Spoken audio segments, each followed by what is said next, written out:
feel low, you can still go. Even when you feel slow, you can still go. Even when there's no hope, you can still go. I never answer to no, man, I still go. Go, go, go, go, go, go, go, go, go, go, go, go, go. Hustle hard, hustle every single day. I'll be making moves till I'm buried in my grave.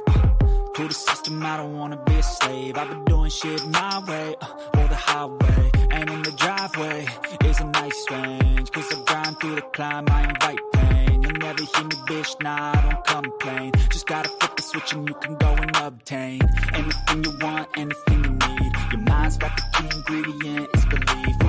They deceive with the negativity, but I just slide right by that energy. Even when you feel low, you can still go. Even when you feel slow, you can still go. Even when there's no hope, you can still go. I never answer to no, man, I still go. Go, go, go, go, go, go, go, go, go, go, go, go, go, go, go, go,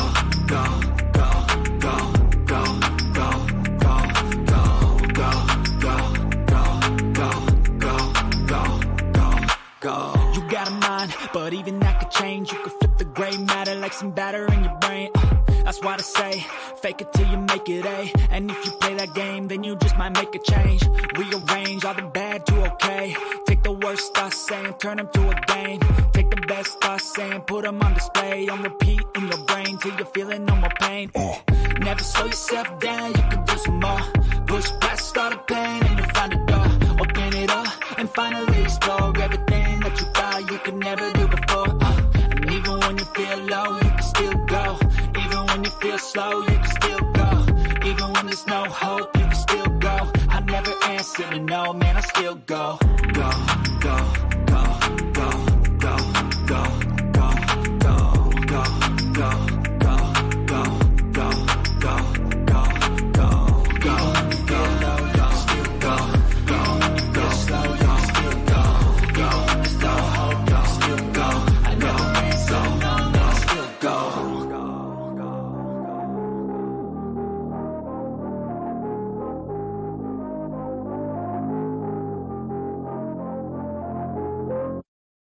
Even when you feel low, you can still go. Even when you feel slow, you can still go.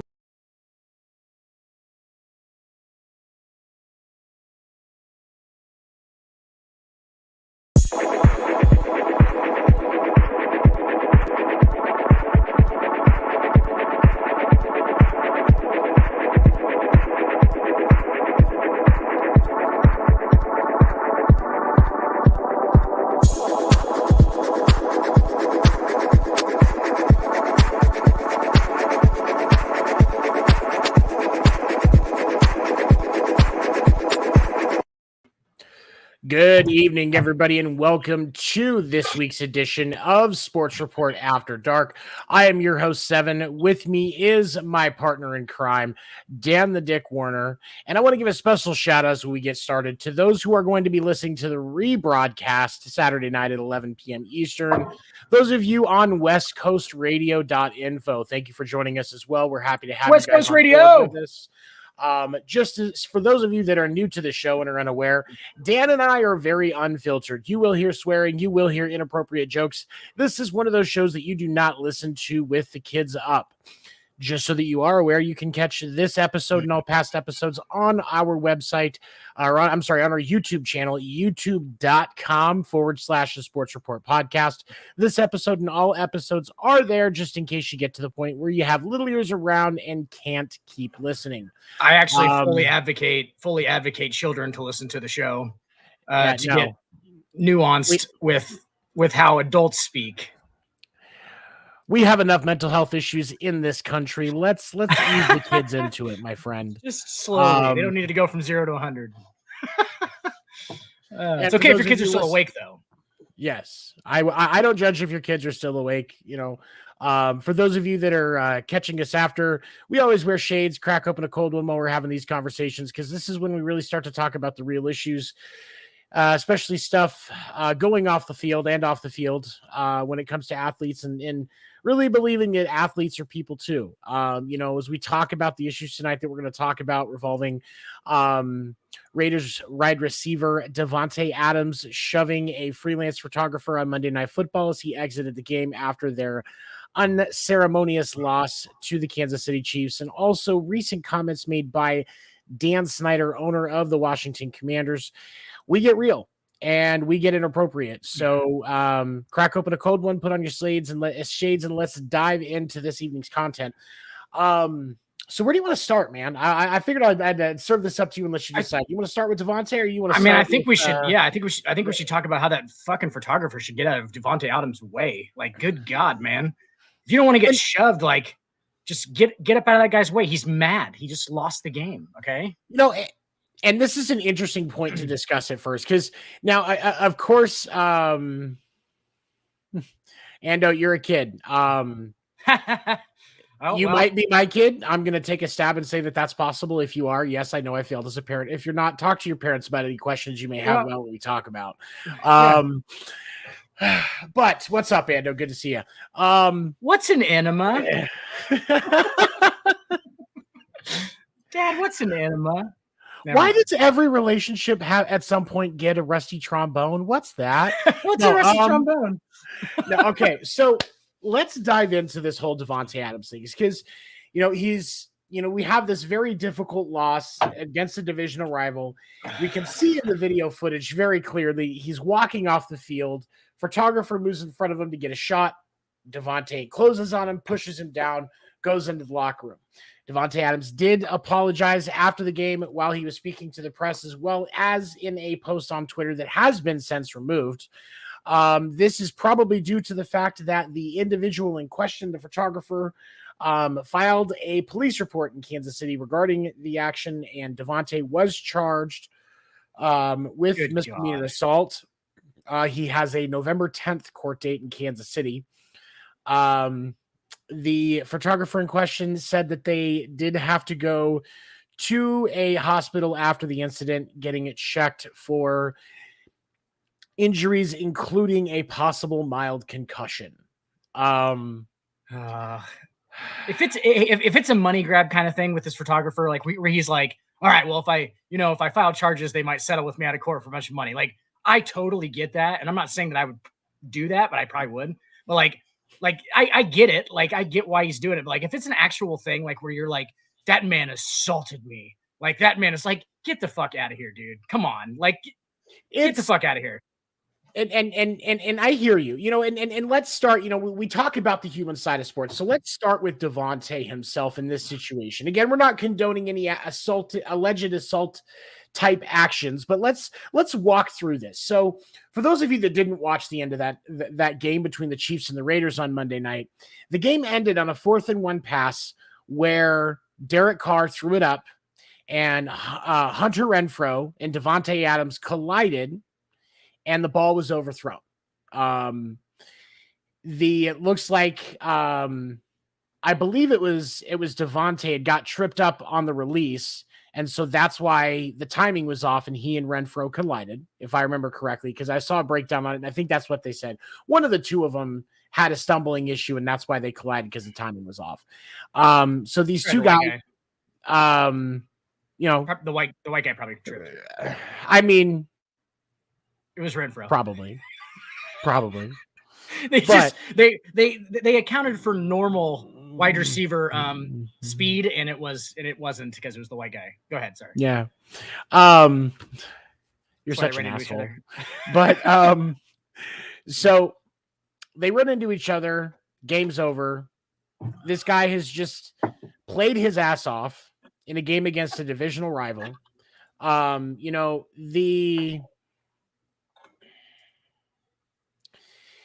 There was and Ando, this is an interesting take. Ando said, a Chiefs fan, the Raiders should have ran on 4th-and-1. Jacobs have been killing us all night.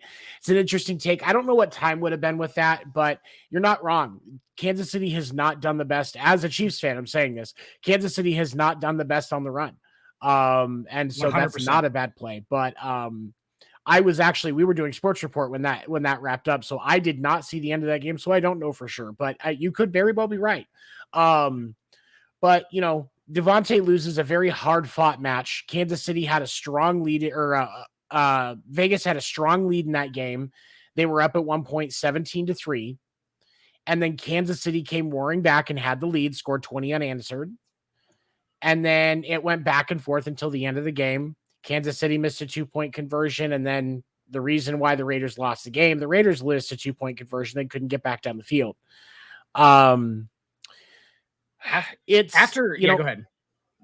Well, and obviously you look at, everything that they've been through. This is a tense matchup, a divisional game. This is the third blown lead they've had. And they're now, they were now 0-4 in one possession games. Yeah.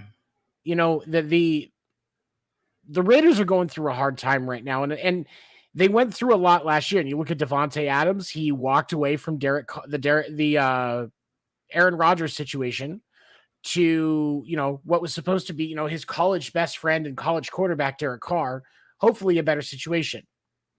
And then we're at this. And so go ahead, Dan.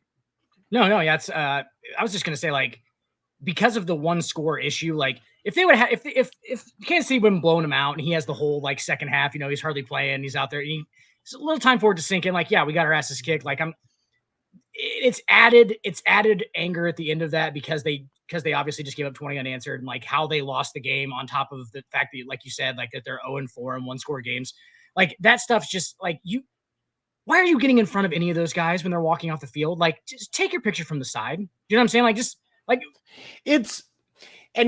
why are you walking in front of this motherfucker? Like that's what I'm saying. Like for me, like and I'm not going to victim blame. If this man was legitimately injured by that shove that was uncalled for, guess what? He needs to get his, and I will say that. But absolutely. when we look at this from an objective point of view, and we have to consider Davante's side, and when I do that, I start to have questions. That photographer, it apparently was their first time as working as a photographer. They were freelancer on the Monday Night Crew, their first time. Why would you jump in front of a man who just spent 3 hours in the trenches fighting and hitting and grinding and getting all of this angry, emotional energy going through his body? And your response after a sudden, unceremonious loss that was fucking embarrassing for him, and you're going to jump in front of him? Yeah, and like I understand that you want your picture or whatever, but like he's actually just gonna resent you for wanting that picture. At that exactly. Like, there's gonna be a lot of like he's like, get the fuck, like I'm not dealing with this right now. Like don't impede his path at all. Is all I'm saying. Like if I'm that photographer, drunk in the comments said, if I'm that photographer, my neck, back, leg, and spirit broke. Yes, yeah, and there's a lot of belief around some of the media that this is a cash grab by this guy, and it's fucking brilliant. Fucking brilliant. I can understand. Shannon Sharp predicted it Tuesday morning that this is what was going to happen. Shannon Sharp told a story on Undisputed on Tuesday that I thought was interesting. Was at an intersection, rear-ended somebody, a bunch of small damage. They were working things out. A tow truck driver that had seen it came over. Oh, hey, what's up, Shannon Sharp? Recognized him. The guy immediately, realizing who it was, he dropped to the ground. Oh, my neck, all of that ended up costing him over $130,000. Oh, for something, my God. And because people see that money that these individuals have and try to take advantage. Yeah. I wouldn't do it to Shannon because I think Shannon's cool, but I mean, I don't know Davante Adams, you know what I'm saying? Like, I mean, probably a cool but guy. Can we also talk about the fact that this is the least bad legal situation for a Raiders player in the last couple of years? Yeah, this is mild. This is mild compared to most of them. Ask Henry Ruggs if he'd rather be in that fucking lawsuit than where he's at. And yeah, that's, but at least with Henry Ruggs' situation, like it's a pretty clear justified. Yeah, you were a piece of shit, Henry Ruggs. You deserve to lose everything you had. I wish I was in John Gruden's position, honestly. Like what a fucking job that guy has. You know what I'm saying? Like not a job at all. And he gets paid probably still $6 to $7 million a year, right? I mean, yeah, the Raiders are still paying for him despite that hit job that I'm starting to think was Mark Davis and Dan Snyder. But that's just a theory of mine. Right. And I'm like the sports version of Alex Jones. There was that. But Sandy Hook did happen. I will say next that. on Conspiracy Sports. Conspiracy Sports. Did John Gruden plan to get fired? No, I saw that meme. That Matt Rule makes $846 a month now without a job. Yeah, $846,000. Yeah, retired. And Ando, you're right. This is Taco Bell mild versus everything else that the Raiders have had. You look at everything that organization has gone through in the last couple of years. It's no surprise that Davante Adams is struggling. You look at what he came from with a gigantic nutsack that is Aaron Rodgers to Derek Carr, which he says in interviews is a Hall of Fame caliber quarterback, and they're 1-4. They blew a huge lead to the Cardinals. They blew a lead to the Ravens. They blew a lead to the Chiefs. Those are big games. If you don't think that Derek Carr and the whole like him crying thing after the injury and stuff like that, and like him just like literally crying, you remember that whole thing, like where all of his teammates were like, I mean, his teammates weren't talking about it, but like everyone's saying like that's a lot of why Derek Carr loses big games. Let's not fucking look around the fact that that's exactly why. Like his teammates just don't. He's not that guy. Like he's really not that guy, and like they know that. Like he's talent. I'm not saying he's a bad quarterback, honestly. Like physical tool wise, mind wise, he's actually pretty good, but he lacks the it factor that makes NFL quarterbacks who they are. Who makes NFL quarterbacks good. I saw some interesting stats the other day. And there's been a lot of conversation about this Chiefs comeback and looking at comebacks by Patrick Mahomes. Okay. When Patrick Mahomes gets down by at least 10 points, he is 11-5. Electric. Turns it on. Down by at least 10 points, 11-5. He has it's a lot less. He has the best winning. He is the only quarterback. He is top 5 for wins when coming from behind. He is the only quarterback in that top 5 list that has a positive record. When behind.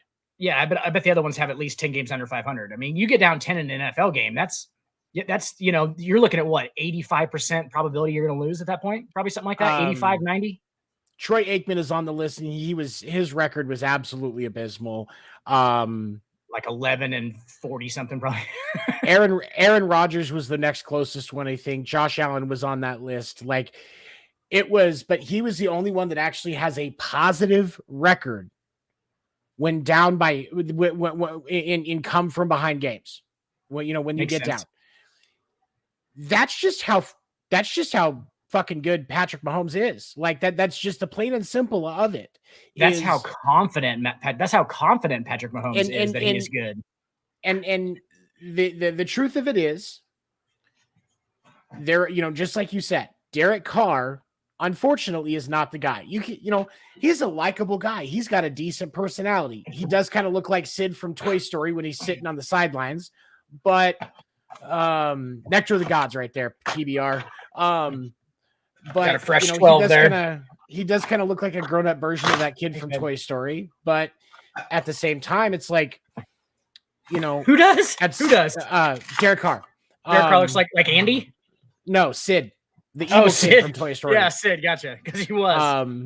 That's who it's modeled after, is Derek Carr. That's who was modeled. Yeah. He had a good-looking older brother who was better at football than him, and it was a whole thing. Like, but that's the thing is, it's like, there's going to always be these arguments that Derek is a better quarterback, is a better quarterback than his brother. But look at the resumes. Like, no. I bet David Carr beats the Chiefs a couple of times. Like, if he has Derek's situation. If David's in Derek's situation, David is a better quarterback. Just line it up. It's been like that since the beginning. Like David was the better quarterback. He was the better kid. And I bet Derek Carr's father told him that. That's the fucked up part. And that's why he has no confidence. I mean, in those situations, it's entirely possible. I mean, if you look at the rigorous life that kids that grew up to be professional athletes have, most of these kids, they don't have social lives. They're training for 3 hours a day outside of school. I don't think he actually told him that, Tony, but like just maybe like told him that, like, you know, like, oh yeah, like David's gonna be in the pros one day. Like not you, like he didn't say not you, Derek, but he doesn't really have to say it at that point, does he? David's the older one who's, you know. Ando makes a valid point. To me, Carr hasn't been the same since his knee injury. He's afraid to get hit now, and I think that's why he doesn't have his confidence. Honestly, I think you're right. You know, kind of like what Vontaze Burfict did to Antonio Brown, but on a much smaller scale, because somebody needs to take away Antonio Brown's phone. It's right. It's clear. It's clear that Derek Carr does not like to get hit. I mean, look at his quarterback rating when he has a clean pocket, and it's like the best in NFL history. Like, not a joke. Like, it's up there in the top of NFL history. But when he's pressured, he's the quintessential. Just put some fucking pressure on him, and he folds. And that's exactly what it is. Like, the knee injury, Ando, is one thing. The fact that he cried after. I hope Ando's not really a kid, by the way, but. The fact that he actually cried during a game after getting it, like, yeah, you get hurt, like maybe you cry because you're like disappointed, but like he was actually crying because he was like hurt, like a small, like a kid would who skinned his knee. You know, I'm not going to criticize the guy for that, because you know what, different people express emotions in different ways. But the truth of it is, it takes a certain it factor to be that guy.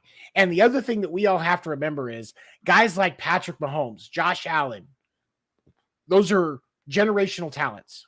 Not like everybody else. And also, I'm not faulting Derek Carr for fucking crying, because I would cry every game if I was in the NFL. Like, I would cry every game. Like, mostly because I wouldn't be playing. But I would cry every game if I got hit by those fucking Jews. Fuck that. Well, I'm saying, like, his teammates see it in a different way, though. You know what I'm saying? Drunk just made an interesting point. Comparing to Carson Wentz, who I'm watching right now, Derek Carr is Bart Starr reincarnated. For those of you catching us after on West Coast One, or West Coast Radio, sorry. I don't know why I said West Coast One. West Coast Radio.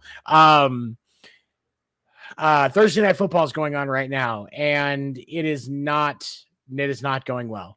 It is you will know this by now if you're a sports fan. Hopefully you are if you're still listening.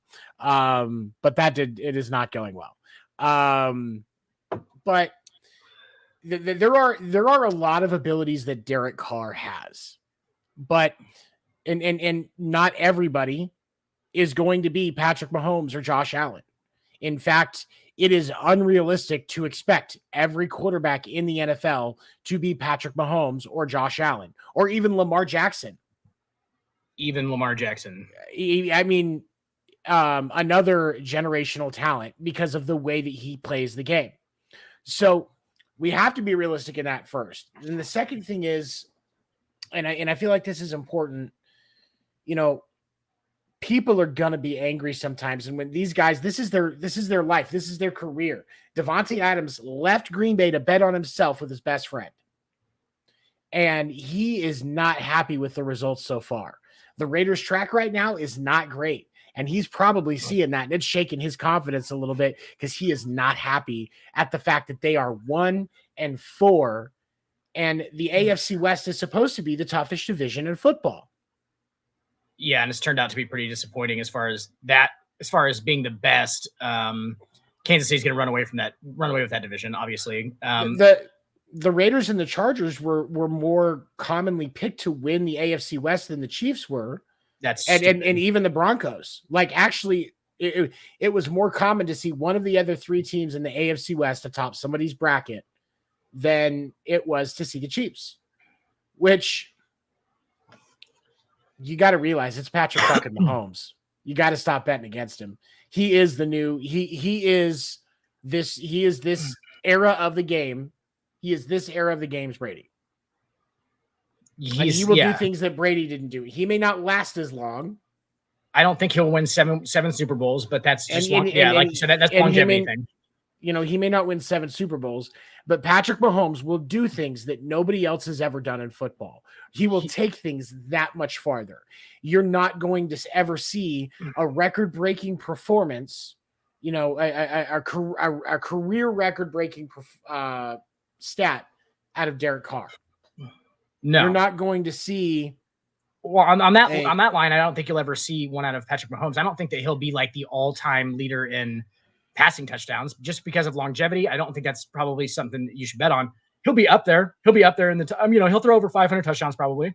I think definitely throw over 500, right? He'll be up there in probably in the tops. But like his in-game acumen will be what people remember him for. Like what he did in games, the crazy shit that he did, obviously, like just the eye-popping talent that pop. Like you can clearly tell that guy's better than everybody else when you watch the game. Like you can clearly tell that guy's the best player on the field, right? That's very, very rare in a professional sport to be able to do. And like, that's where he'll break all of his records at, will be like in game, people saw him and they just went, that's the best quarterback I've ever seen. You know what I'm saying? Like that was a lot of what Dan Marino was.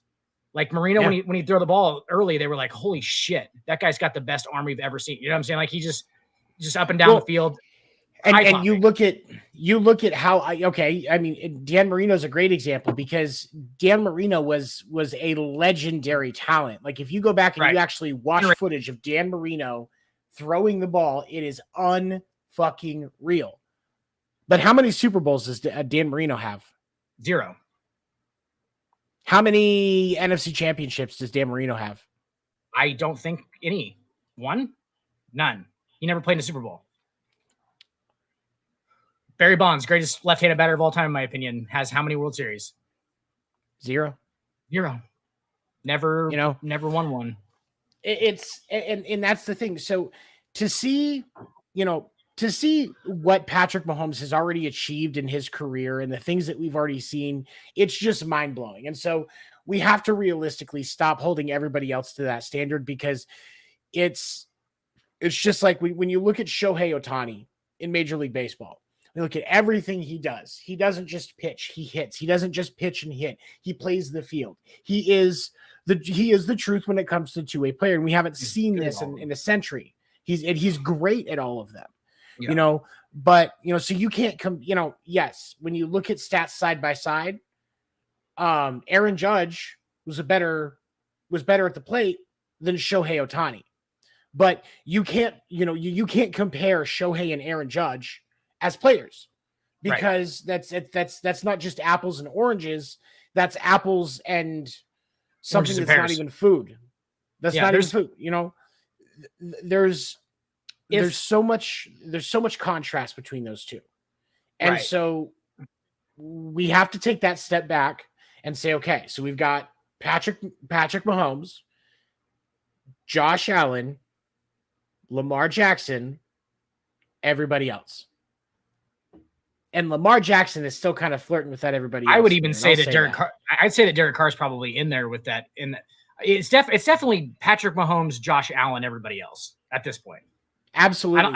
I don't there's no, well, and Brady and Rodgers are in that next tier, probably in that second tier. And then there's a like 15 feet of shit. And then there's everybody else pretty much. I mean, I'm probably missing somebody, but you guys get the point. No, but I mean, that's the thing though, is there, you've got these elite talents and you have to look at them individually. You can't compare them to the rest because it's just not fair. And so when we look at the class of quarterback that Derek Carr is in, everybody else, and we look at individual stats, we take wins and losses off the table. We just look at yards, touchdowns, accuracy, all of that.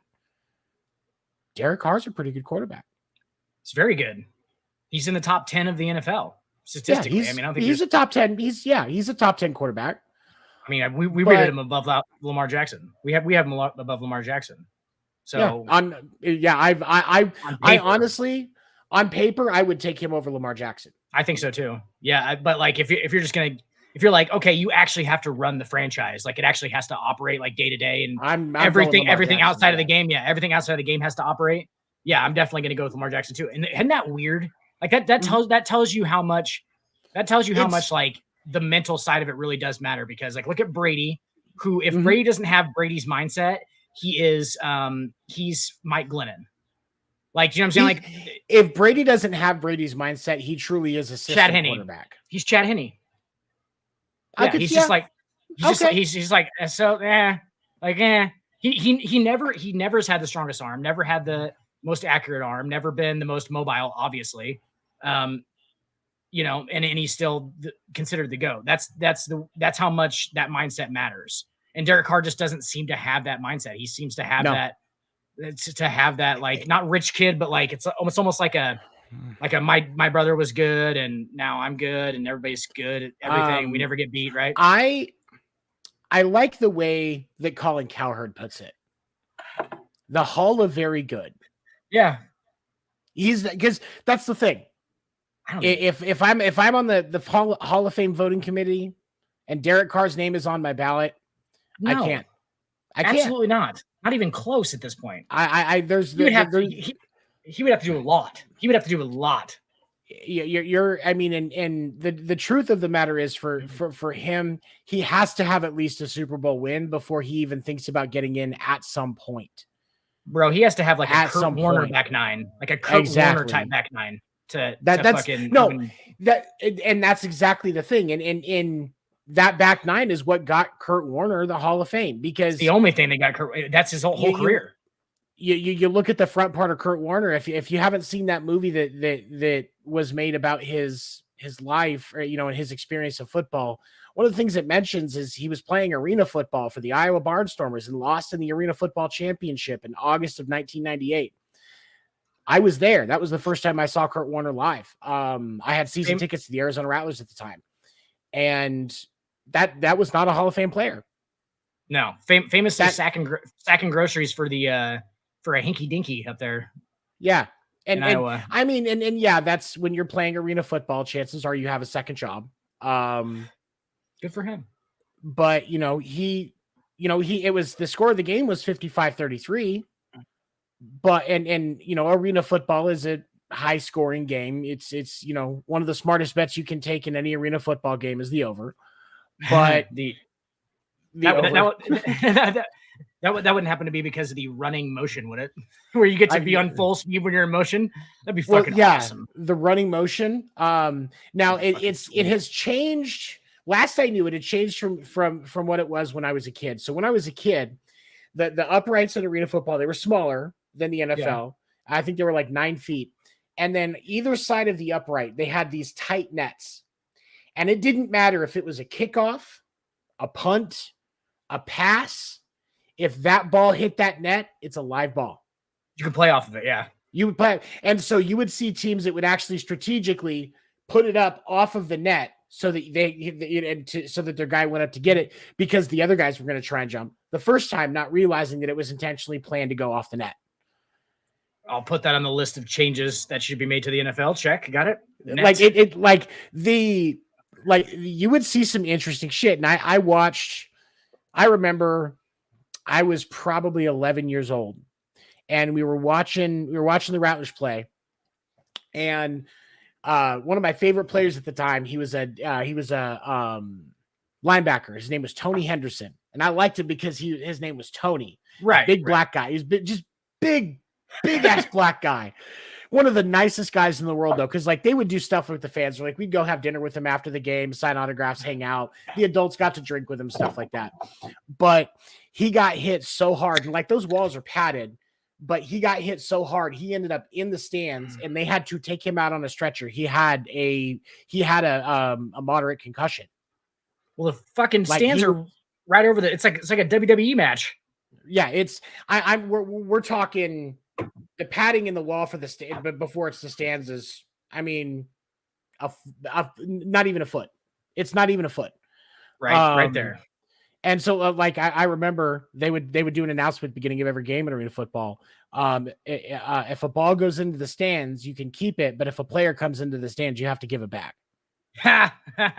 It was great. Like it was a fun experience in the 90s, but I was lucky enough that with the season tickets to the Rattlers were like the Patriots to the arena football at the time. So, we saw wins more than anything else, but okay. All right. So back on topic here. Sorry, we get sidetracked here. One when we look at Davante, like you feel bad for the guy because of where he's at. This photographer just jumps in front of him trying to get a picture, and like Drunk was saying earlier, that's the guy's job. You're a freelance photographer. NFL, ESPN, NFL says, all right, you got to be right here catching pictures of guys coming off. And Drunk, I completely agree with you. If he doesn't file charges against Davante Adams, like if you're gonna say it's my job and like I'm just doing it and like I'm willing to risk the things that my job entails, then great. But don't fucking. I mean, either say that it's your job and you were just trying to get a good picture, or don't or file charges. Don't do both, and then don't do like.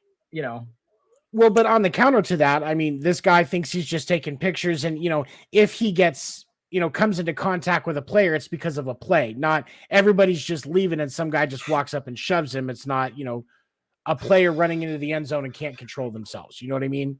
Right. So I can understand to a point. Like if it's literally just, I'm trying to get the shot, he pushes me over, I get injured, I have a concussion, I have injuries. Yeah.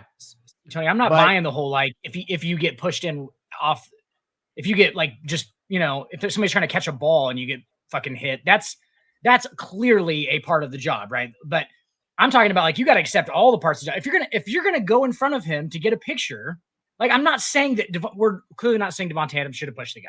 What we are saying is like if you're gonna go in front of him when he's walking off the field after a loss like that, you better expect to like not get greeted with like, oh, did you want him to stop and pose for the picture? Like, what the fuck are you talking about? Like, it's all that stuff's got to be entailed in that. Anger is an expected reaction in that instance. Like, Craig, that I do winter meetings with. The face of winter meetings. He used to cover the Giants and the A's, and so 1983 San Francisco Chronicles, most sexy man. Craig Newton. But Craig was in those locker rooms after tough losses. And, those guys hitting lockers, swinging bats, throwing shit. He never said a word. Because here's the truth. If you are a member of the press, which is a photographer, you're a member of the press, there is a certain space where what happens is free to talk about. That was like the coolest thing that Craig ever told me. Like on winter meetings, he was like, I just wouldn't have, he's like, I don't care if somebody would have done steroids or not. Nobody ever would have figured out about it because that's integrity in a locker room. He's like, that is an unspoken rule to locker rooms. He's like, anything that happens in there is that team's own business. It's nobody else's. If anything, like that's why you handle situations in there and then it stays as part of the team. Like you are breaking cardinal rules by bringing that outside of the locker room. And that's beside the point. But like that was like the cool thing. Right. Well, yeah. And that's, and that's the thing is when you're a freelancer, there are, this is an entertainment industry thing. And I'm going to tell you this as a stand-up comic and performer, somebody who's worked in the music industry as a stagehand and crew for over 1,500 live shows, most of which were with multi-platinum recording bands. Okay. Sometimes I know what you're talking about. I slipped and fell because guess what? That's how you keep your job. And if it's a continual thing, that's abuse. But to be allowed to get the true access and the true experience to really be able to experience these individuals, you have to understand that they have to have their private time too. They have to be allowed to express, they have to trust you. They have to be able to express their true deep emotions. And then they will sit down with you and give you the news answer that you need for your fucking piece or the picture that you need for your fucking piece. And Davante should have had a cooler head. 100%. Right. But if that photographer stays on the side, doesn't jump in front of him, just walks with him to get the pictures or, uses a side view, gets farther ahead of him before he gets in front of him to get the shot, also an option. Right. Then you're going to get more. You're not only you're going to get the shot, which is really where you make your money and get your career built up. But Yeah. You're going to end up working your way into a position where you get to take pictures inside the locker room that most people don't even get to see. That's what I was gonna say, Tony. Is like, think about it. If this dude hadn't have went to the cops and like made a basically, because I mean, my opinion is that it's a bullshit fucking police report. You can think whatever you want. Like, I think he's doing it for money, and like that's fine. But at the same time, like, think about, he probably could have made more money and been more legitimate if he wants to continue to be an NFL photographer by literally just fucking going, hey, Davante, you know what? Like, let's just talk about it. Like, why don't you just like come here and talk to me about it for a second? We don't have to say anything to fucking anybody about it. Right? I'll come out with a statement that says like, oh, I shouldn't have gotten his way. That's not on him, blah, blah. Think about how much more trust he gets from not only Davante Adams, but he gets it from every NFL team. Like, oh, you're the photographer that got pushed by Davante Adams and didn't say shit. Like, wow, you don't think you're going to get more opportunities out of that? Out of those guys trusting you? Do you think one fucking NFL player is going to look at that dude if they actually like, obviously I'm not saying that they recognize all the photographers and shit. But like, I'm saying like if he's in a situation where he wants to be a journalist or whatever, or wants to be a photographer that gets to take him, like you said, in the locker room, like, think about, they would have been like, yeah, that's the dude that like took Davante Adams after he lost, fucking pushed him, and he didn't say anything. He just fucking talked to him about it and said, fuck that. Like, that gives them so much more respect for you. And like, yeah, and you might get more opportunities out of that than just like, what's he going to get from this fucking, like, what is he? I mean, yeah, he filed a fucking, they're going to try and settle with him out of court, but like, it's not going to be that much money. Like, it's not going to be as much money as he could comparatively probably make, right? In a career, I mean, yeah, because this is going to have an impact on being able to be have a career as a freelancer with the NFL. And since he was working for ESPN, that could impact the other sports he may have wanted to carry, like the NBA, college football, baseball, college basketball. Like, there's a whole lot there that you're missing out on, and there is.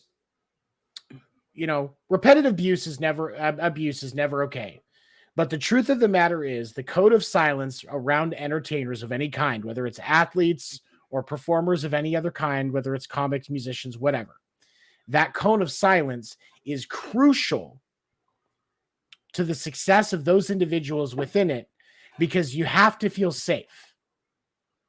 Yeah. Because if you don't, if you're just feel on edge, if you don't feel safe, you feel on edge, and then that causes obviously external problems beyond that. So the Raiders have to tell ESPN that if the Raiders are playing in a game that's on ESPN, that photographer can't be there. So that's already going to negatively impact that man's career, because he has to, because Davante may get uncomfortable, may get nervous, especially with the court case. And Davante being able to play is part of the product. So sorry, we have to make these decisions. Anybody suckling from that NFL money teat is going to be on Davante Adams' side. Yeah. Okay. So you better just guarantee that the NFL and all of its conglomerate are fucking not with you on this particular endeavor. They're going to want to make sure it gets paid off and shut up quick, and that they don't want it drawn out. That's what I'm saying. Like, but they're not on your side for doing it in the first place. They're not on your side. No. Because they're like, why would we want this to be more fucking, like, if this guy doesn't file charges, think about how much more quickly this story goes away. Because I saw it, but like, I was like, okay, whatever. Right. Like, if that's the only thing that would have been said about it, then I would have forgot about it. Like, I'd be done. I'd be like, Davante Adams didn't push you, but what the fuck are you talking about? But like, now we know that he did. So like, that actually affects the NFL product. So if you're suckling from the teat of the NFL money, then therefore you are not for the photographer who's keeping this story going. Right. And the NFL is huge. And so the other thing that we have to consider now, because the NFL, because of the situation, the NFL has to punish Davante Adams. They don't have a choice. So what do you think? Well, okay. Ideally, okay. So what is your ideal punishment? Understanding that not punishing him is off the table because it's coming. What is the ideal punishment? And then what do you expect the NFL to actually do? Fine. Okay. The ideal punishment for him, like, in my opinion, oh God, probably like a game, probably like a game. And then, I mean, this is coming from me, dude, who honestly, if I was the commissioner, wouldn't punish him at all. So like, you have to understand how this is. Like, I would just be like, yeah, don't fucking get in his way, because you're like, but I understand that this, like, so that would be my actual honest punishment would be, I'd be like, okay, Davante, I would literally just call him on the phone and be like, hey, bro, like, don't fucking push photographers, please. And he'd be like, all right, man. And I'd be like, cool. That would be the actual, that'd be the actual thing. But like, he's going to get like 2 games. He's going to get like 2 games and they're going to fine him. They're going to fine him a bunch of money. That's what's going to happen. You know, and I think what frustrates me about this in the grand scheme of things is the reaction for this is much more concerning than the NFL showed the woman who was a victim of Ray Rice. Oh yeah. And she got punched in the elevator. Fuck yeah. The only reason more that work on, and then the underage girl that was trying to get into Kareem Hunt's party. Yeah. More concerned than that. And that actually ended up basically screwing up Kareem Hunt's career. Yeah. You know, I would have to say, ideally, a game, 30 grand. A game and 30 grand. Yeah. That's really what I was going to say too. I was just going to say game. It was going to be like what I would probably think was like ideal. But gives him an extra week after the bye. That's probably what they'll do then, huh? You know, and which realistically, I think 1 to 2 games is pretty realistic. The fine, I think, will be an interesting piece because I could see them as a deterrent. Doing a more aggressive on the fine side of things. Say maybe 100 grand. I was gonna say like 300 or 400. Yeah, but like something maybe something almost essentially cost him almost 2 game checks. Do you know what they want to do with those fines, Tony, that I've noticed? This is really fucking funny. They want to make it like it's an amount that normal people who don't make fucking millions of dollars a year think is a lot of money. You know what I'm saying? Like a lot of money to get fined for something. So like they almost do that to relate to the viewer of the NFL, which is really fucking crazy. Like they'll be like, like 30 grand. They're like, some people are like, oh, I could probably pay 30 grand, like in a fine. Like it wouldn't ruin my fucking life. Right.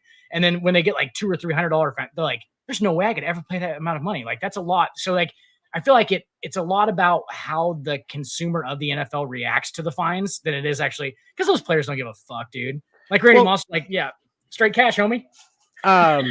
I was watching a video earlier today that was Ocho Cinco, Chad Johnson. Dude, I was gonna watch that. I missed it. You'd send it to me. I didn't miss it. And he was talking about it and talking about all the fines he would get for chin straps, socks, the jersey thing that actually spurned him changing his name as Ocho Cinco. He says in the interview that he literally did it as a fuck you to the NFL, and I think that's hilarious. Which, I mean, nobody's surprised by that, but I mean, it's so nice to hear from him. It's very nice to hear from him. Yeah, nobody's surprised. Like everyone thought that was probably what it was, but like it's good to hear it when you're just like, oh, we're right. Yeah, we're right. Because and what I thought was interesting about that story, so he explained that the time in question when he got fined for the Ocho Cinco on his jersey when it wasn't his name, it was 7 minutes during warmups. He wasn't even trying to wear it during the game. He was just wearing a jersey with Ocho Cinco on his jersey name for warmups because it was Mexican Heritage Month. Yeah. That's nuts, dude. I didn't know about that. Like, really? Yeah. Well, in the NFL's defense, I'm just this is kind of kidding. Ochente Cinco is actually 85. So Ocho Cinco kind of fucked it up. Like 85? You're just saying like he's number 85 is what you're saying, like not 85. Just throwing it out there. But yeah. No, I didn't know that about the you'll hear it sometimes, like somebody will be cheering somebody. I'm like, come on, 85, come on. Like they'll say it. You will. I had a fucking high school baseball coach who literally just used to call you like if you're number 44, be like, all right, let's go Force. Let's go Force. You get it right? Like that's the point. And I think that's what he was going for. Okay. If he was, he's fucking awesome. Like I get it. But I'm just saying I still love. I follow him on Twitter. He is a great Twitter follow. If you are on Twitter and you do not follow Ocho Cinco, you really should. clearly a legend. Like this guy's clearly a legend, dude. Like let's run through real quick his fucking end zone celebrations that were like beyond anything anybody else had ever done. The fucking him fucking proposing to the cheerleader is my favorite one of all time. He runs all the way from the end zone and runs over and proposes and acts like he's proposing to a cheerleader who says yes, and then they hug, and then it's like that's the fucking that's a celebration. Like there's the fucking obviously the fucking golf where he picks it, like he fucking puts the ball on the ground and picks up the pylon and does the putter, and then he does the fucking the CPR on the ball, or he's acting like he's fucking trying to revive the ball. Like that's dude, legend. Oh, he acted like a dog. He peed like on fire hydrant on the fucking the sombrero. He talks about the sombrero one. He got fined for that, and because that was back when it was the no fun league, and they were trying to prevent celebrations in the end zone, and so he had it on the sideline. He had the sombrero on the sideline. He still got fined. Yeah, for bringing props out onto the field. Jesus, the movement, and now every college football team has like a chain or something they wear for an interception. Yeah, like, dude, he was the pioneer of like making the NFL from the no fun league into like you can do whatever you want again. Like they're for the most part, you still can't dunk. You can't dunk on goalposts still, but that's like an actual like that would be like a fucking part of the game. Like what like an actual like they can fuck the fucking goalposts up. Like exactly, and that's exactly why it is. Like, that's why I don't do it. Travis Kelce used to dunk on the goalpost. That was his celebration, but nothing with the goalpost, nothing with the pylon. I get right, like nothing with the goalpost or pylon. I get right, but the ball thing too. Actually, I mean the ball thing too, because some of those dudes, Gronk could spike a ball and take fucking 6 pounds of pressure out of it. Count it. That's all together. Count it. Okay. Yeah. All right, so before we move on to the next topic and we talk about Dan Snyder, we have some new ads to run for some of our other shows that we are going to run. I don't know how many of these you actually went to the group chat and watched, but it'll be interesting. I've seen we're going to take I've heard all of them. I don't know. You haven't heard the Winter Meetings one. Oh, yeah, I haven't. Yeah. Or Geek Gauntlet. Or I haven't done the Geek Gauntlet yet. I'm going to do that this weekend. But okay, so we're going to run ads for a couple shows real quick. Take a quick breather. We'll be back in 60 seconds here, and we'll dive into Dan Snyder, owner of the Washington Commanders. So stick with us. For all things baseball, don't miss the Winter Meetings podcast Sunday nights at 9 p.m. Eastern at youtube.com/The Sports Report Podcast. And again, Tuesday mornings on West Coast Radio at 11 a.m. Eastern.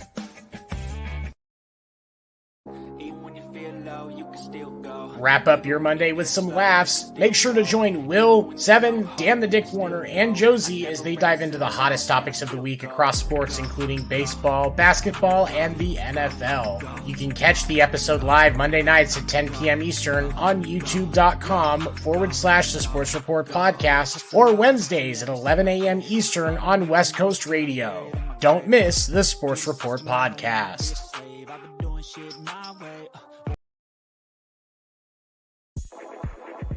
Put the kids to bed, put on your shades, and crack open a cold one during Sports Report After Dark with Seven and Dan the Dick Warner. You can catch After Dark Thursday nights at 10 p.m. Eastern on youtube.com/The Sports Report Podcast, and again Saturday nights at 11 p.m. Eastern on West Coast Radio. We believe that athletes are people too, and Skip Bayless is one of the lizard people. Don't miss Sports Report After Dark.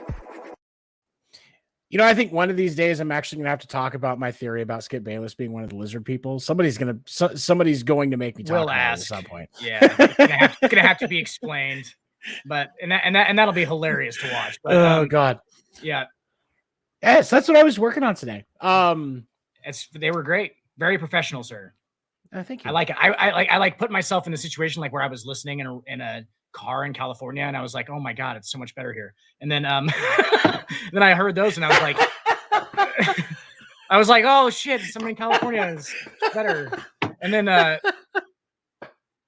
live in Nebraska, guys, whoever's listening in California. Like, fuck you for all of your awesome beach stuff, and it's done. I live in the middle of a fucking cornfield. Fuck Egypt. Oh my God. It's all right. It's all right, guys. I'm fine, but like, it's not great. Oh, anyway, God. I would just like I would be like fucking, just like in my car, like listening in awesome California, and I was like, hey, this could be a real, this is like we're legit now, huh? I think we are. I think we've moved like slowly slipping into legitimacy is a great feeling. It is. It is. It's honestly kind of nice to get some positive affirmations through results that we're on the right track. Which is all we ever wanted.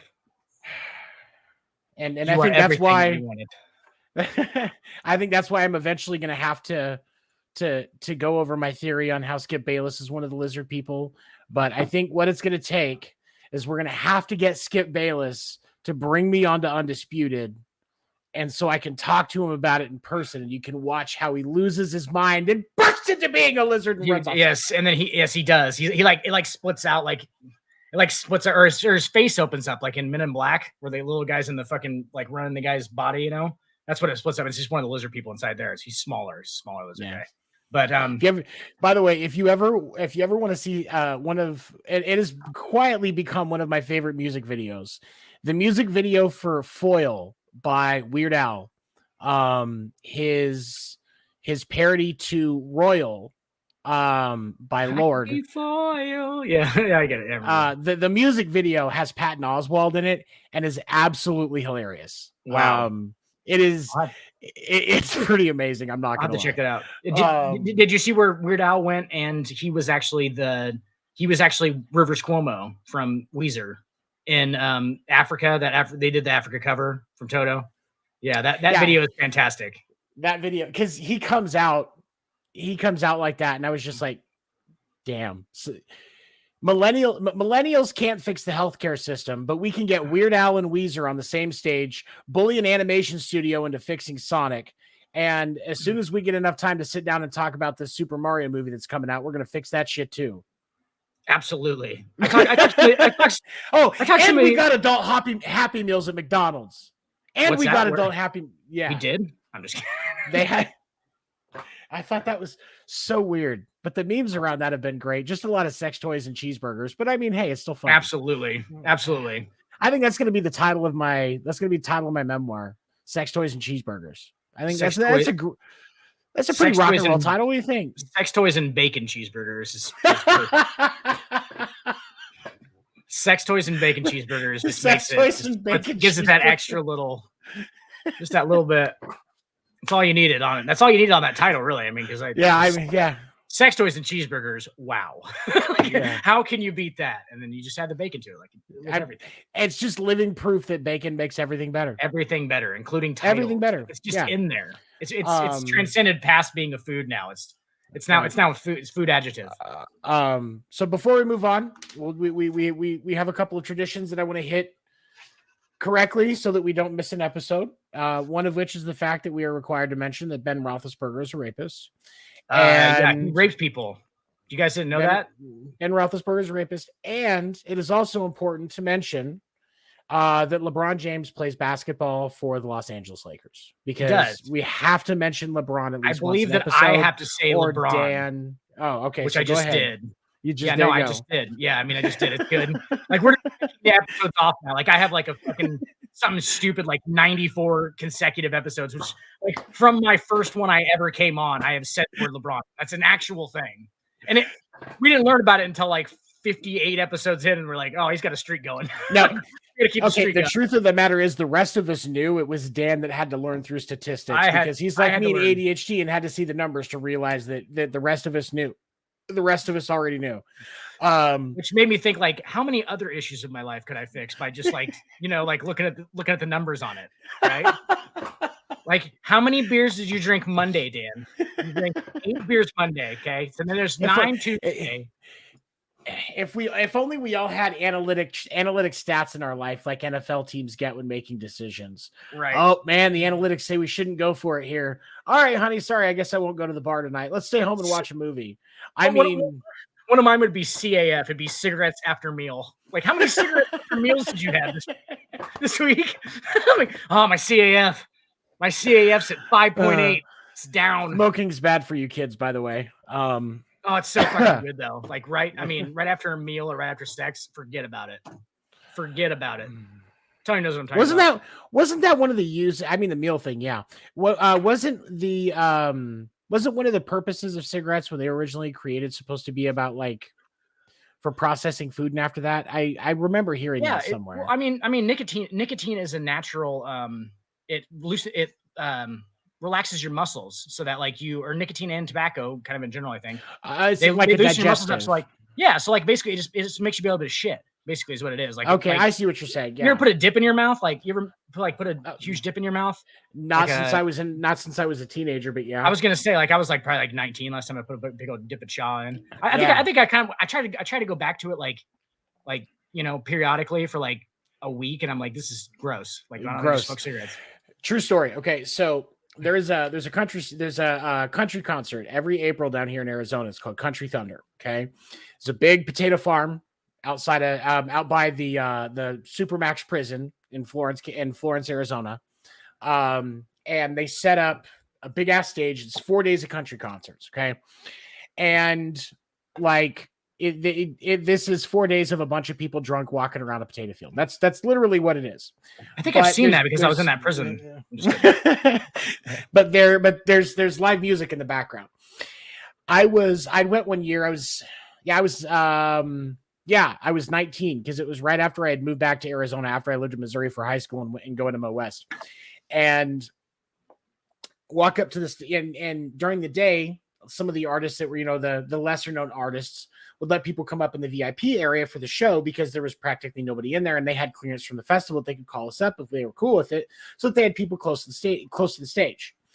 Okay. And Miranda Lambert, stunningly enough, I'm pretty sure it was Miranda Lambert. It was a female artist. I remember that, but I think it was her. Miranda Lambert's on stage. She's singing. This was first album, and calls people up, and I walk up, and already at the catwalk, when I get up there at the front of the catwalk is this blonde chick that was about my height with very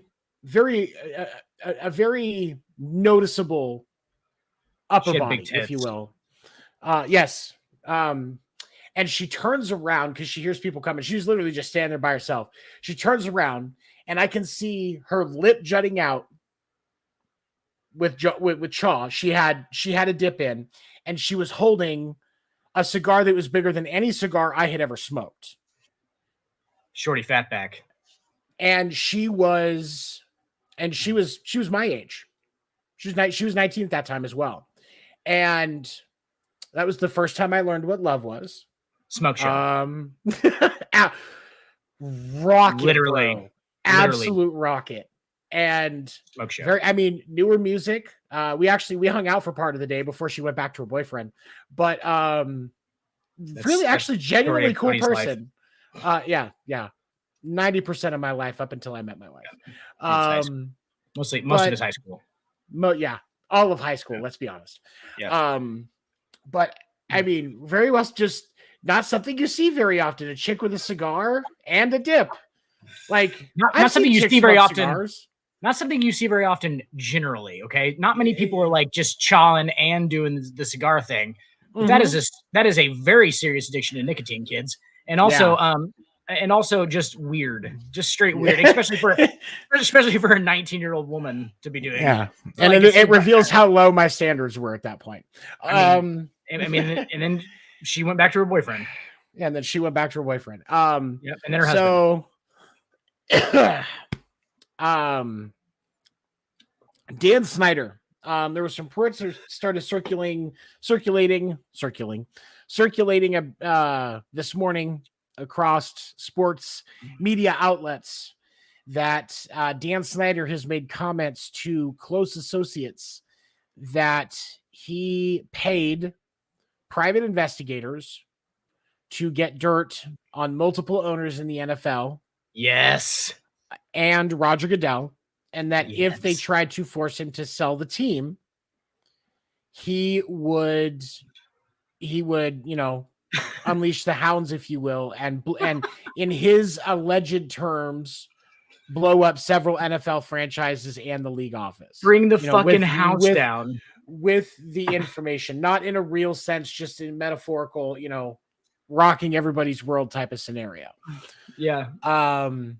Now, statement from Dan Snyder and the Washington Commanders organization categorically denied these statements, saying that he has never said anything. But according to what they were talking about on some of the ESPN shows this morning, was that he would, whenever he was anxious, he would be pacing in his hotel room or his palatial estate or his office or whatever with a drink in his hand, and he would start talking about all of the dirt that he has, saying how he has all of this dirt on multiple owners and Roger Goodell. And if they cross him, they try to make him sell the team, he's going to get all this information out.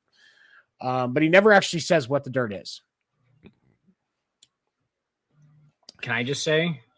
Go ahead. I'll let you take this one first. Well, yeah. Can I just say like two things? Number one, I think he's bluffing. Okay. I think that's garbage because anybody gets put in that situation that's the first thing they're going to say. And you know what kind of person Dan Snyder is. Imagine him just as a person, he gets backed into a corner. What's the first thing he's going to do? I'm taking all you motherfuckers to jail. I got cases on you. And you know what I'm saying? Like that's what it is. Like somebody should make a meme like the end of, what's that movie with fucking, oh God damn it. Now I fucking forgot about it. God. Anyway, I think he's bluffing for one. Number two, I think, if this was true, this is exactly what the fuck we're talking about. Like, this is exactly what we talk about all the time when we say that Dan Sorensen has shit on Dan Sorensen. The only reason that Dan Sorensen's in the NFL anymore is because he has fucking garbage on like everybody who's ever owned a team for him, basically. Clark Hunt. He has naked pictures of Clark Hunt. I would much rather see naked pictures of Gracie Hunt, respectfully. Well, they're of Clark, all right? So you're going to have to accept it. It's like a Chico stick. I mean, I'll take what I can get, but at the same time, I have preferences. Anyway, absolutely. There is... He owns the NFL team. I think you're right. I think he's bluffing, but I'm not sure. And here's why I'm not sure. One thing most people can agree on is that the all of the information coming out about John Gruden before he was fired from the Las Vegas Raiders, that was a hit job. Somebody was continually releasing information until John Gruden was no longer the head coach of the Las Vegas Raiders. It's how all the big boys do it. Okay. and like this is what happened. So now we have to take a look back, and a lot of people thought maybe it was Mark Davis that was fueling this information on. Mark Davis did not fire John Gruden.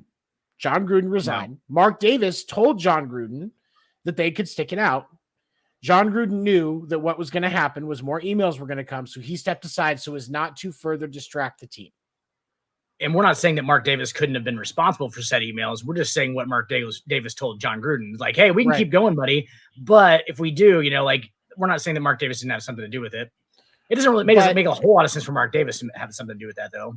Really? It doesn't, especially because of all the money that it cost him to get rid of him, because he still got a settlement of the guaranteed contract that he had. Why? I mean... And Gruden's not dumb. Gruden knows that. Gruden knows that. Yeah. Probably wasn't Mark Davis. And so when I look at this, the first thing that I can think of, Mark Davis doesn't have as much to gain from losing John Gruden as somebody like Dan Snyder, who is trying to keep his name out of the media in a negative light, would, because he doesn't want the NFL ownership group to turn on him and make him sell the team, which is the prevailing discussion that people seem to be interested in happening.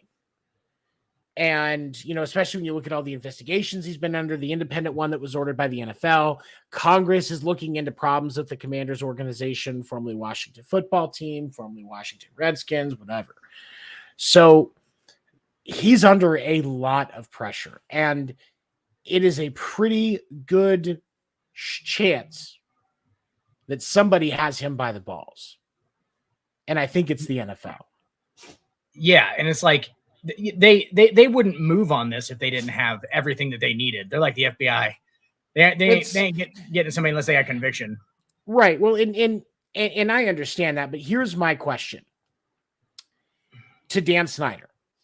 because you see all I have of the so many questions for Dan Snyder. Because we look at all of this information. Dan Snyder supposedly loves this organization and wants to fight for it. Okay, so let's talk about the events about why you can't have cheerleaders at the Washington Commanders anymore. Let's talk about the culture that you created within your staff. Let's talk about the complete lack of investment in the product that is actually on the field for the Washington Commanders, Washington football team, Washington Redskins. This isn't a new fucking problem. No. So if you're Dan Snyder, what the hell are you fighting for, man? You don't have a goddamn thing anymore. At this point, the organization has to at this point to really try to pull the Commanders organization back into being a competitive situation. They have to sell, because right now in the Commanders market in DC, you know which football team sells the most merch? The Jets, the Dallas Cowboys. The Cowboys. Yeah, I mean that is actually the Cowboys' second biggest market. Is DC. Dude, I don't actually know any Cowboys fans. And like, where are all of them? Like, I know there's a lot of them, but like, I don't know where they're at. And I don't know them as people. It's very strange. That probably says a lot, because there's a lot of them, right? I mean, well, the biggest sports franchise in the world. The highest valued sports franchise in the world. This is surpassing all of these big ass European football, soccer teams, whatever you want to call them. The New York Yankees, the Boston Red Sox, the LA Dodgers, the LA Lakers, and you're going to tell me that the Dallas Cowboys are the highest valued sports organization in the world. Has a lot to do, I think, with how the people spending money from the 90s who were making their money in the 90s are now spending it, right? Doesn't it kind of? Because, I mean, that's like if they became fans of the Cowboys when they were in their 20s, and now they're in their 40s to early 50s, right? So they might have money and stuff like that. Honestly, that's a weird. I've thought about that before. Like, that's a lot of that generation. Well, but here's the thing that baffles me. When you think about the major sports organizations that should be ahead of the Cowboys, well, listen, I mean, the Yankees, the Red Sox, and the Dodgers. Okay, the Kansas City Chiefs. As another one, especially with the how good Clark Hunt is at making sure they're marketed well in Germany and Mexico. Those are his favorite markets that are international. There's 10 different NFL teams, just NFL teams. Yeah, it should be. There is, you look at in the EPL, European soccer, Manchester United and Arsenal, Liverpool as well. These are all organizations that should be valued higher than the Cowboys. Barcelona, Real Madrid. Yeah. Okay. Guys, our knowledge is not in football, so just so everybody knows. These are all organizations that should be valued higher than the Cowboys, but the Cowboys are the top. You want to know what all of those organizations have that the Cowboys don't? In the last 25 years? Oh, no. Sorry. A championship. Right. Yeah. Every single one of those organizations that I just listed has a huge fan base and championship rings in the last 25 years, and they are valued less than the Dallas fucking Cowboys. They've succeeded at what they're trying to do, and yet they're still not as high.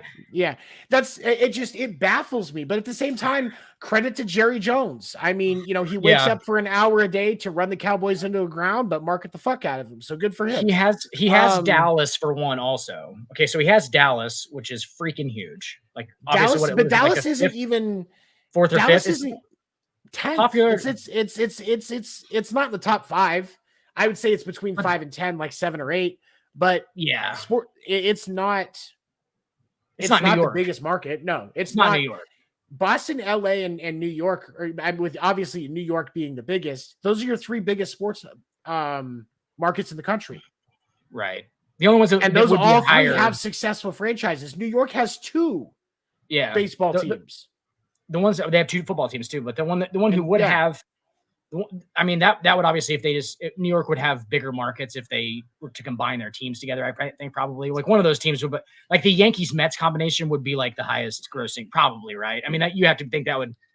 The Yankees are saying that organization would struggle because of the team, the fans fighting each other in the stands over whether the name. Well, that's what I'm saying. Like, not actually, yeah. Like it would be the Yets, the Yankettes, the Yankettes, the Yets, the Mankeys, the Mankeys. Oh, I like that. They get the Pokemon, like the Pokemon Mankeys. Yes, that's what they wear on their hats. There we go. Yeah, it's just that guy's emblem right there in the middle. Aaron Judge walks out to the Pokemon theme song. Just, I mean, what a magical thing we just created there. I think we should, the Mankeys. Mankeys. But yeah, they would be, that would make me, but like the whole fucking point is like exactly what we're talking about. Like, they don't win.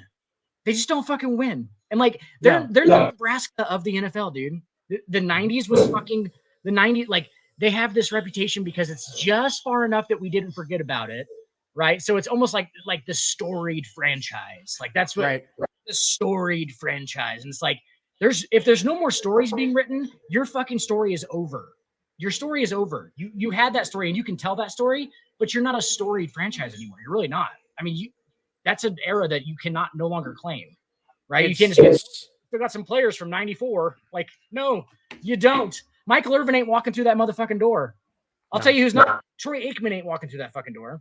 Which I wish I bet every person in the Dallas Cowboys organization just wishes Troy Aikman would lose 25 years of fucking age and just come back. I think that if Romo announced tomorrow that he was going back to play quarterback for the Dallas Cowboys, every single Dallas Cowboy fan would cheer. Skip Bayless would do a backflip. Their minds. Lose their fucking minds. Like, they'd probably give Danny White a second look at this point. Shit, Emmitt Smith's probably in better. I mean, Emmitt Smith's probably in better shape than fucking Ezekiel Elliott is right now. Let's be honest. Like, Emmitt Smith's probably in better shape. Zeke looks better than I thought he did. I thought that Zeke looks better than I thought he would. Like, I don't think he's still not going to be the Zeke of his prime. Like, that's gone. That ship has sailed. We need to look past it. Frozen. But he definitely looks better than I expected. Him, and the other one that shocked me was I can't even remember who it was now. Zion. Zion actually looks a lot better than I expected. What? Zion Williamson? Yeah. Well, we're going to touch on that in a second. I'm going to talk to you about that in a second. But because now I'm shocked. No, like if you look at recent like a video or pictures of Zion, like I know. Tony, I'm the NBA guy. I've seen Zion play. Okay, I know what's going on in the NBA. You don't worry about me. But when we look at Dan Snyder, the truth of the matter is it's possible that Dan Snyder does have dirt on or multiple owners. And I would love to see Dan Snyder take Roger Goodell with him when he has to sell the team. That would make me super fucking happy. 2 birds, 1 stone. But realistically, chances are when the owners meet Tuesday, Dan Snyder is going to have some explaining to do, because reports are the issue is with the owners that none of them like Dan Snyder anymore. And that's all he had. That's all the support that he had. Unfortunately, I don't want to make it like we've talked about this before. I don't want to make it like we're just going to run every fucking owner out if they do one like weird wrong thing. Dan Snyder has a fucking itinerary of fucked up shit that he has at this point. And like it's not just a one thing. Like, it's not something that we're not. Basically, what I'm saying is like there's not like people like persecuting him for like making one mistake and like and kicking him up. Like, this is a track record of shit that Dan Snyder's got himself into. This isn't cancel culture. This is, bro, you fucked up. Thank you, Tony. Like, I was looking for cancel culture. Like, it's not what it is. This motherfucker is not the owner of the NFL anymore. Like, we're not like, it seems like a lot of times they're just every little thing is like, oh, should he not have his job anymore? Like, no, he shouldn't. No, right. No, he really shouldn't. Like, Dan Snyder should not.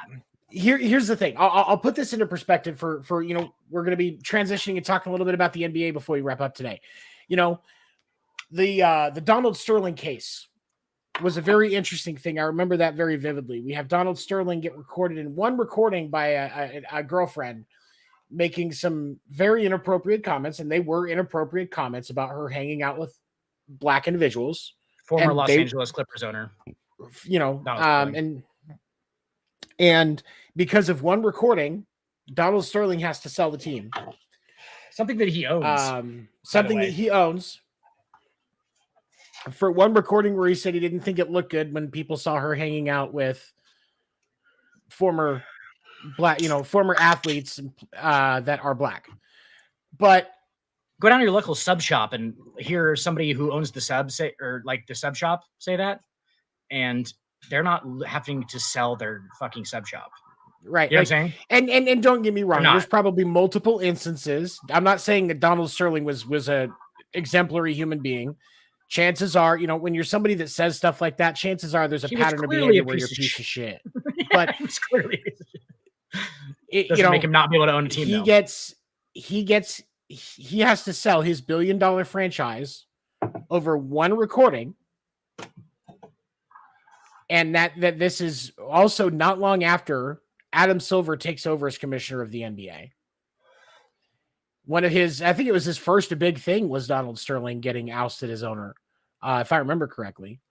But the NFL has taken longer to deal with the multiple horrible allegations that have been documented against Dan Snyder than the NBA took to get rid of Donald Sterling.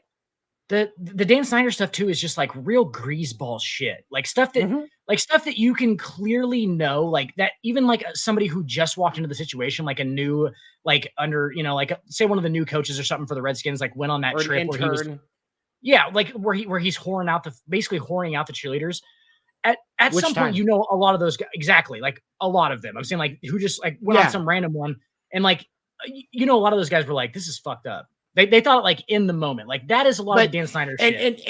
And here's the thing, you know, so we talked and we'll kind of bring this full circle before we transition to talking about Zion. You know, we talked with the Davante Adams situation about the cone of silence. This stuff is not stuff that's protected by the cone of silence. No, absolutely not. This is on the other side of that line. Dan Snyder have ever been realistically in a locker room in his motherfucking life, by the way. But yeah, he probably thinks they smell disgusting and never goes in them. It's like gross. Those grody boys. No, I'm just kidding. Now we're making Dan Snyder. It smells like ball sweat and cocoa butter in there. Yeah, but he has been there. I mean, it's just proof that I've been in a locker room. No, right? Yes. But very distinct. It is a very distinct smell. But with everything that Dan Snyder has done, no, especially these horrible things where he's basically whoring out the Redskins cheerleaders, which was absolutely horrible. Why is it taking this long? That's my question about Dan Snyder. And that's why it makes me question if he does have something on a couple owners, at least, and or Roger Goodell. Why is this process drawing out? Donald Sterling was ousted out of that team within a few days, and that team was sold within a year. This Dan Snyder situation, this investigation has been going on since 2019.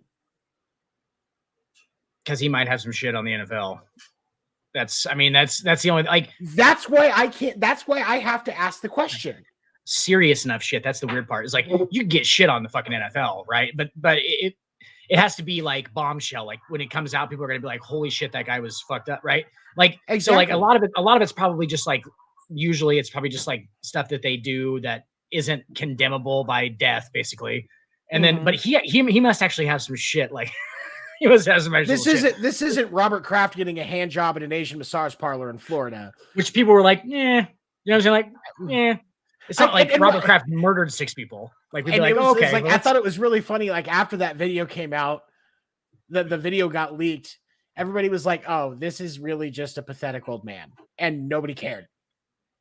Yeah, he just wants to get a handy from a younger Asian chick. Like I don't know why that's like condemnable by death at any point. But like, I get that it was illegal. But everybody, but it was illegal. He didn't know it was. He did, you know, legitimately did not know about the trafficking. That was proven. That's why he was never indicted in any of that. In said particular establishment, though, in said particular Robert Kraft establishment, it really wasn't illegal. it was illegal, but you know what I'm saying? Like, that's what I'm trying to say. Is like he didn't. But like it's like in the grand scheme of things, somebody paying a couple of women that were, to his understanding, which is crucial to his understanding, were there consensually. It's not really that bad of a thing. On him. It's a bad thing in general. Right. It's a bad thing in general, but like to like be trapped. Dan Snyder was making cheerleaders whore themselves out to prospective big clients, including making them be exposed while on a photo shoot and allowing people to watch. While this is happening, by the way, they're like, a lot of them are saying shit about it. From what I read, they're like saying shit about it, like, while it's going on. So like they're forcing them to do this, like, while there's literally like women leaving the set and stuff. Like, people are like, fuck this, I'm not doing this shit. Like, that's when you're like, okay. In the moment, you know that like you should probably already know that's a bad thing, but like that's like a extra like, hey, this is not okay. We should not be doing this right now. And they just continue to do it. Like, that's the fucked up part. For our male audience, here's the thing. If you are so distracted by titties that you can't figure out whether those titties are out in front of you consensually or not, don't get into that situation. That's not a good thing. You need to be aware of if the titties are out consensually. Like, for example, I did some type of therapy. October of 2006, when I was going to Mo West, I did security for a concert that was in Kansas City. It was called Freakers Ball. Motorhead was the headliner. Buck Cherry was there. Jackal was also there. I was working security and I was catching crowd surfers in the pit. So I was facing away from the stage, looking at the crowd in the very, very front of the crowd. I shit you not, just from where I was standing, I saw 38 pairs of tits, in separate pairs of tits during Crazy Bitch, because this is when Crazy Bitch was danced to the top of the charts, October 2006. Okay? Right. That was a lot of consensual titties. But that night, I also caught a girl that was crowd surfing, and I caught her, like, just caught her in a cradle, and she goes, somebody slipped her hand up my dress. And I immediately got her to the police, because there's a clear difference between what's consensual and not there, right? Right.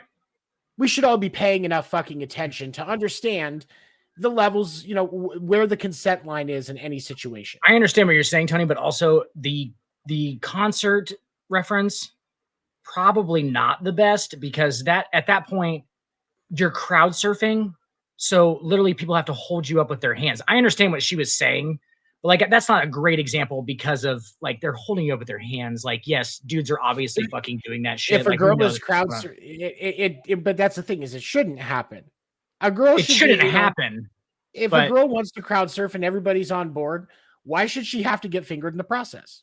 Exactly. But you have thousands of people there, though, Tony, too. Like, I'm just saying, like, you can't expect it not to happen if you just can't rightfully expect it not to happen if you're going to crowd surf on top of 160 random people, right? Like, that's part of the situation. You should understand the risk. I'm not saying it's okay, right? But that's the thing. But as a person, you should be aware enough to understand the difference. Shouldn't have happened in the first place, right? Right, like between the difference between consensual and not. And if you're in a situation where you see something's not right, you should be saying something, and if you're able to, intervene.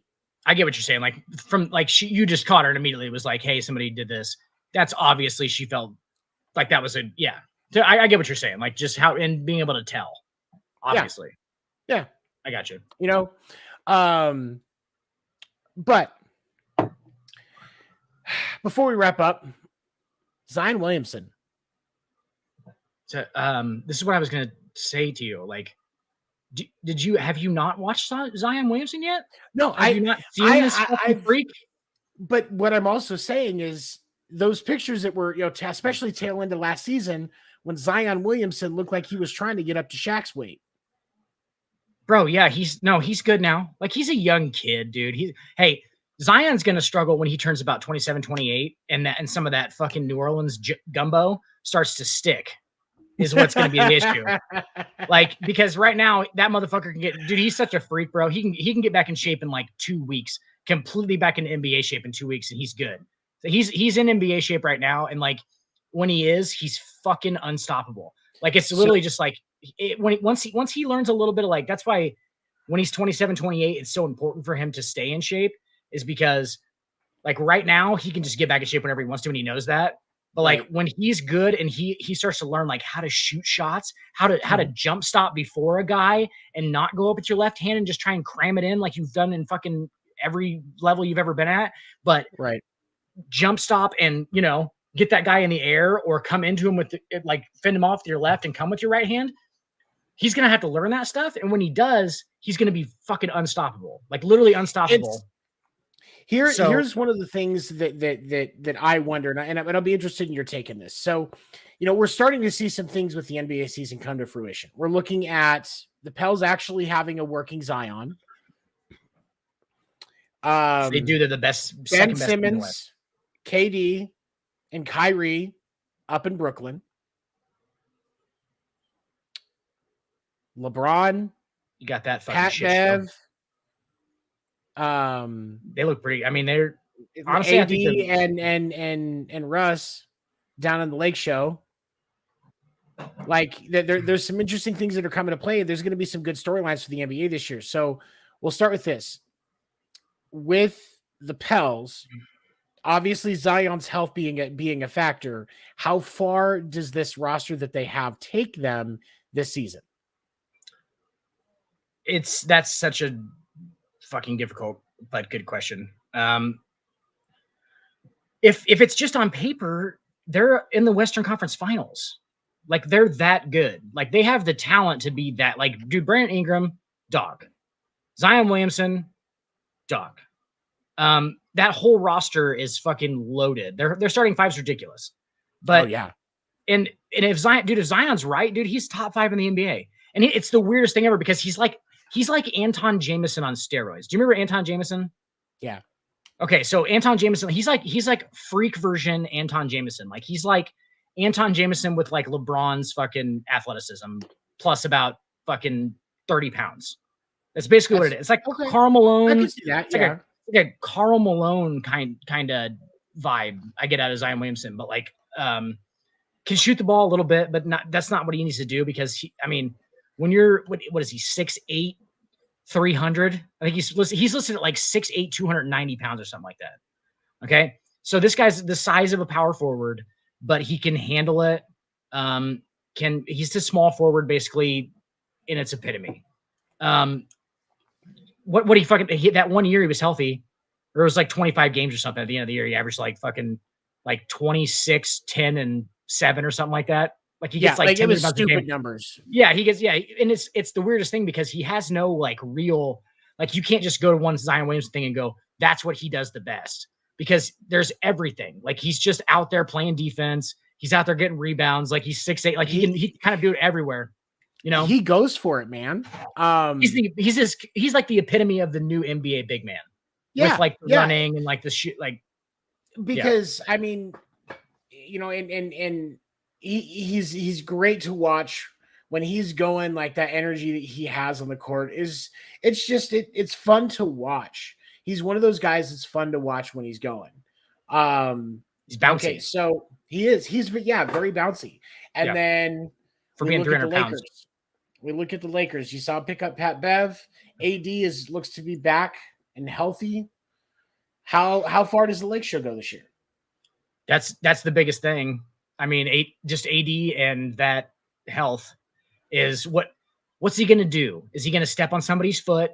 Here it comes. Like it's going to step on somebody's foot. He's going to get his foot stepped on. The words Liz Frank are going to come after his name in a ESPN report for sure at some point. Like street clothes needs to like not be in street clothes. Street clothes needs to not be in street clothes. It needs to be on the floor. How many games does he have to play this year to work on redeeming himself? Number one, he needs to grow his unibrow back. If you look at his Thor-like history at this point, he once his fucking mane got cut off there in the middle, it's been downhill. So he got his money. He's some LA fucking, spa person was like, hey, your eyebrows are fucking terrible. And he was like, yeah, I'm kind of known for it. And they were like, can we get rid of that? Because it's bothering us. And he was like, I guess. And then he just stopped being good at basketball, which it's like, I mean, What was that story? I think it was one in the Bible that had it like that with Samson and his hair, cut his hair off. Samson, yeah, I was going to say, I said Thor, but yes, that's what I meant. That's what I meant. Am I right? Was it Samson? It was Samson, yeah. Okay, all right. That sounds right. See, we didn't kill all the brain cells, just the ones that are important. My number one in the state Bible quizzing partner just gave me the answer. Is Samson. Yep. She does look like a Bible quiz champion. She's done Bible quiz championships, yeah. I have trophies. She has trophies, she said. She does. I've seen them. But I keep them displayed in the case. So, but I mean, realistically though, so when you think about the season, how many games does AD have to play to have? He's got to stay healthy. Move past what happened last year and the year before, but actually start to put some positive marks on his career.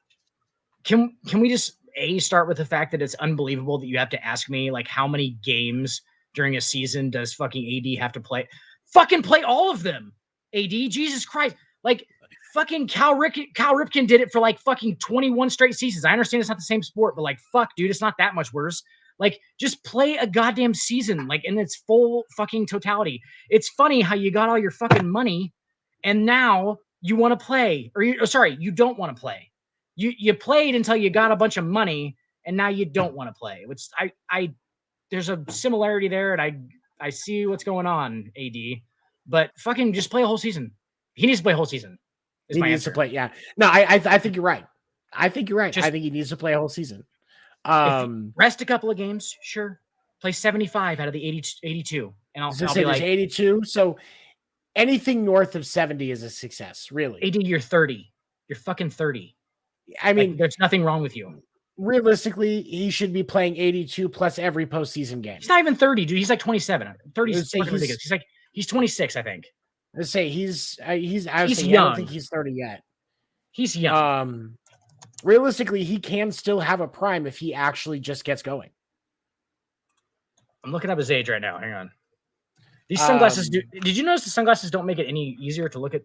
He's 20. Okay, so he is almost 30. He's 29. Is he 20? Okay, I thought he was 20. I thought he was like 27, 28.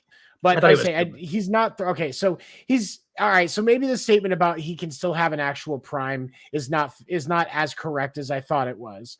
But he still has some good years left if he really just puts it down. Yeah, 30's still, yeah, you're fine. And then to wrap it up, my final question: how long does Brooklyn last before they implode? With that roster, all the frustrations of Kyrie and KD and Ben Simmons, all of that on one court. They're not going to have Blake Griffin this year. He signed a 1-year deal with the Celtics. It'll be quick. Yep. Yeah, it'll be quick. Before I don't know if they're actually going to like implode or anything like that, but it'll be like somebody did something stupid or somebody said something in a post game interview, and then everything will blow up, and then those two will just love it because you know that Kyrie and KD just love that shit. They probably talk to each other and on the phone and talk about how awesome it is that they're both like fucking crazy. Yep, fair. That's what I'll have. Fair.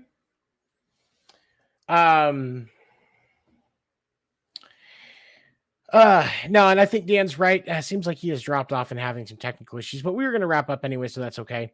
So for those of you that are listening to us after the fact on West Coast Radio, thank you for checking out our show. You can always go to our YouTube channel, youtube.com/The Sports Report Podcast, to watch the video of this episode, and most of our previous episodes are there as well. That's also where you can find all of the other shows that we do on the Sports Report, including the Winter Meetings, our baseball show that runs on Sunday nights at 9 p.m. Eastern, and airs on Westwood Radio Tuesdays at 11 a.m. Eastern, and then Sports Report on Monday nights at 10 p.m. Eastern, live on our YouTube channel, re-airs on West Coast Radio Wednesdays at 11 a.m. And then Fight Night, Tuesday nights, combat sports show, UFC, WWE, boxing, AEW, stuff like that, runs 10 p.m. Eastern Tuesday nights, and that is on Thursdays at 11 a.m. Eastern. And then you can catch the rebroadcast of Sports Report After Dark Saturday nights at 11 p.m. Eastern on West Coast Radio. Hit us up on the Sports Report Facebook page and let us know what you would love to hear us talk about. Don't forget to like and share these videos. Share them with your friends. Please, it really helps us and support us. I also want to give a special thank you again to our sponsor, Gunslinger Soaps. Don't forget to go to their website, gunslingersoap.com. You can sign up and get 15% off of your first order and always free shipping over $30. Gunslingersoap.com. Handmade soaps and beard oils. Great stuff. I've been using them for years. Definitely check them out.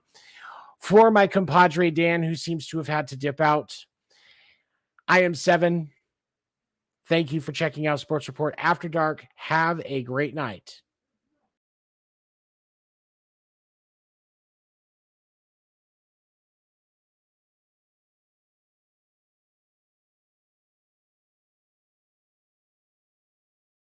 Go, even when there's no hope, you can still go. I never answer to no, man, I still go. Go, go.